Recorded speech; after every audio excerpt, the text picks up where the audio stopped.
Good morning, everyone. It is summer in these here northern parts, and that means fetching the linens to help us stay temperature regulated. These trousers were a gift from a friend who had an unfortunate accident with a bike chain and didn't really have the time or the spoons to fix them. So I thought we were gonna have a go. It is quite mangled. Initially, I just thought that we were just gonna, cut off the bottom of the trouser legs on both sides and put on a different fabric, press it, and call it a day. But that doesn't really help you if you have a tear like this and it is not at the bottom of the sleeve or at the bottom of a trouser leg or something like that. So I thought we would try to do something a teeny tiny bit more universal by fetching our English paper piecing hexagon templates. Spoiler alert, you don't need to go and buy these if you want to make yourself a stack of hexagons in a suitable shape. These are just cardboard. You can do so, so let us get to it.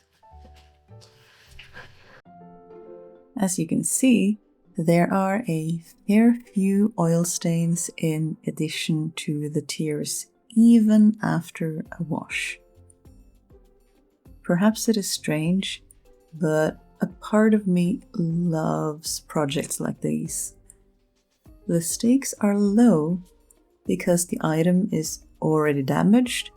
If we manage to mend it, we will keep it from the landfill just that little bit longer. And if not, well, then it was free experience in how to perhaps not mend something. Although, usually, even if that happens, we can still unpick the stitches and try again.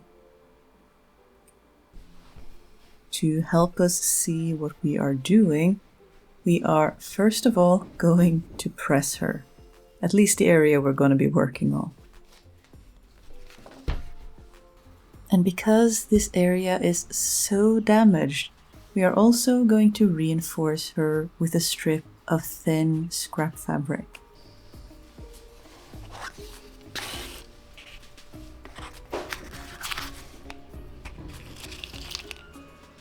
Not entirely necessary when we are going to patch on top, but I wanted the stabilization it would give us. Even if Freya's tension seems to be a bit high, and there's definitely something to look into later. Our friend is functionally repaired at this point, but looking quite rough around the edges. Time to dig out some thin cotton and linen scraps and get to work.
Our scraps were folded and stitched into English paper piecing hexagons in a tranquil piece of forest where I totally did not agitate a whole lot of ants, who then proceeded to make their displeasure at my invasion quite clear.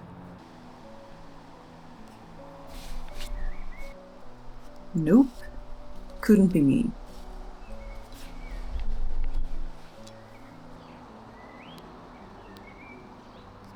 So when we go from the folding of the hexagons to the stitching of the hexagons together part, you may understand why I would admire the scenery around me one more time, but then retreat back to my, luckily, bitey ant-free workroom with my tail quite between my legs. Ah, Mother Nature, you win again.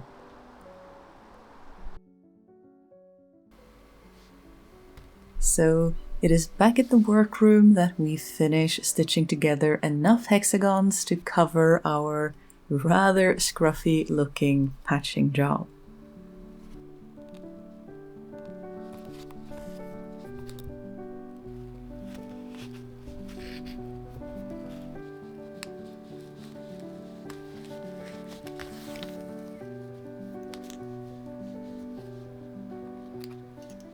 Plus some extra bestagons to scatter around our project in an attempt to make our mend seem that a little bit more intentional.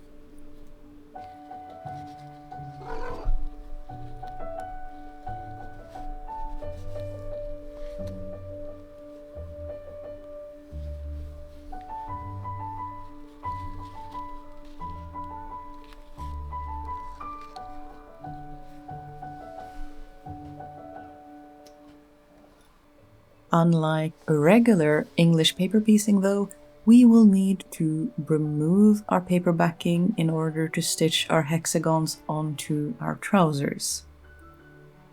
So all will get a good press in the hope that they will retain most of their shape when we remove the little cardboard supports.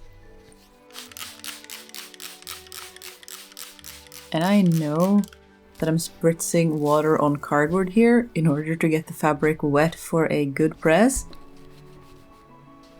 To hopefully alleviate some of the damage though, we are going to leave our pressed pieces under my heavy Mangled overnight, in the hopes that this will keep them from warping too much.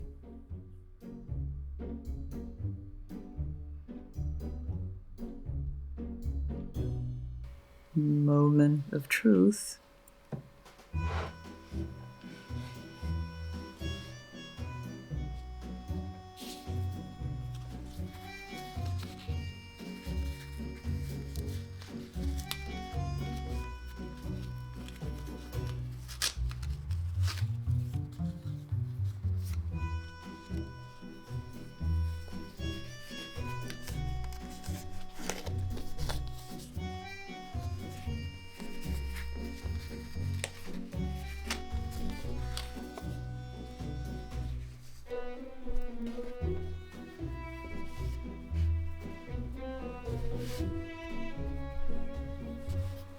And now, our new friends just have to be pinned and stitched to our trousers.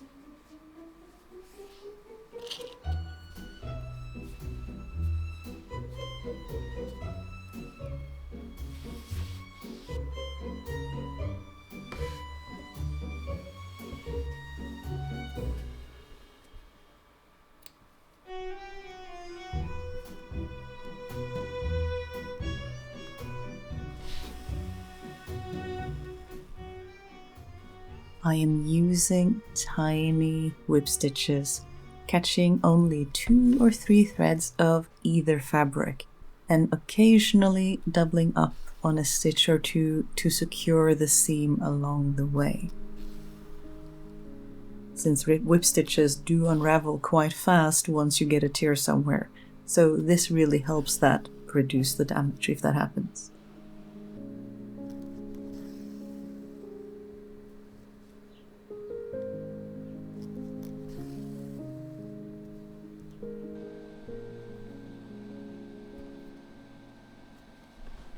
I tried folding in the bottom of the hexagons at first, but then realized that I really enjoyed the look of them whole, pointy ends and all. So, to preserve said pointy ends, I am using tiny back stitches to top stitch along the edge of the bottom of our hexagons.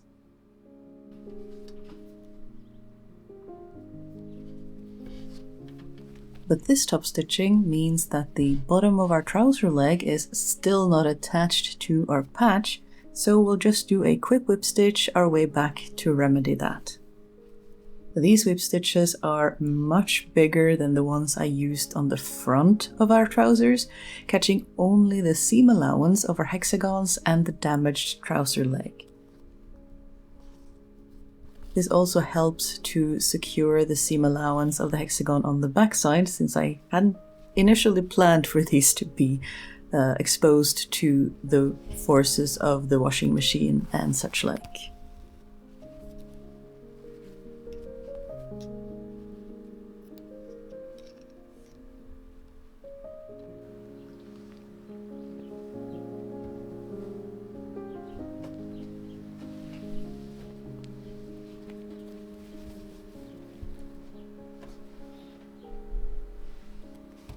Our big patch will be wanting some light quilting along the seams, just to keep everything connected front and back, but these back stitches are quite long, so it didn't take much time at all.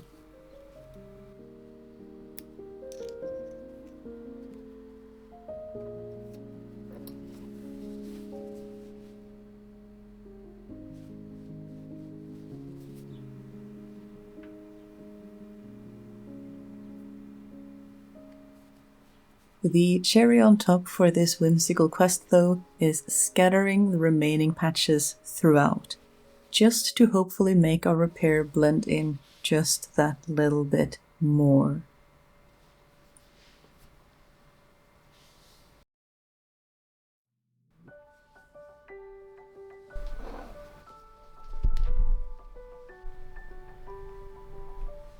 I am trying to show you some details here, but you know what? Cat reveal, I guess.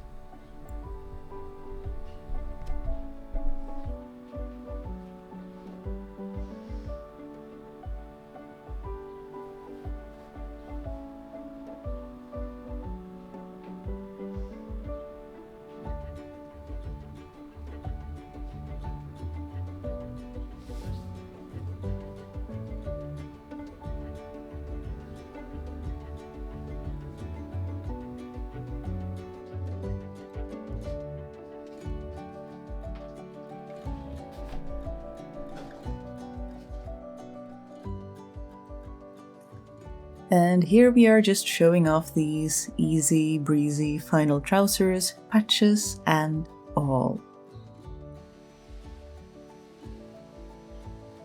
Honestly, it is giving Swedish artist and botanist Rolf Lidberg's cozy Scandinavian trolls vibe, and I am not mad about that even one bit.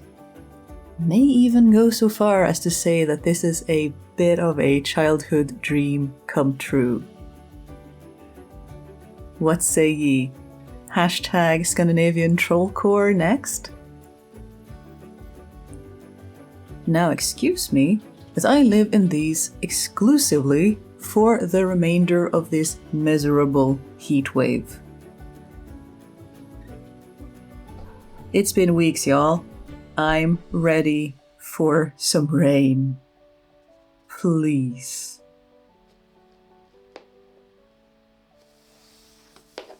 At least we can trust dear Soot to make any attempt at some overdramatic melting in the heat shot turn into an adorable cuddle session.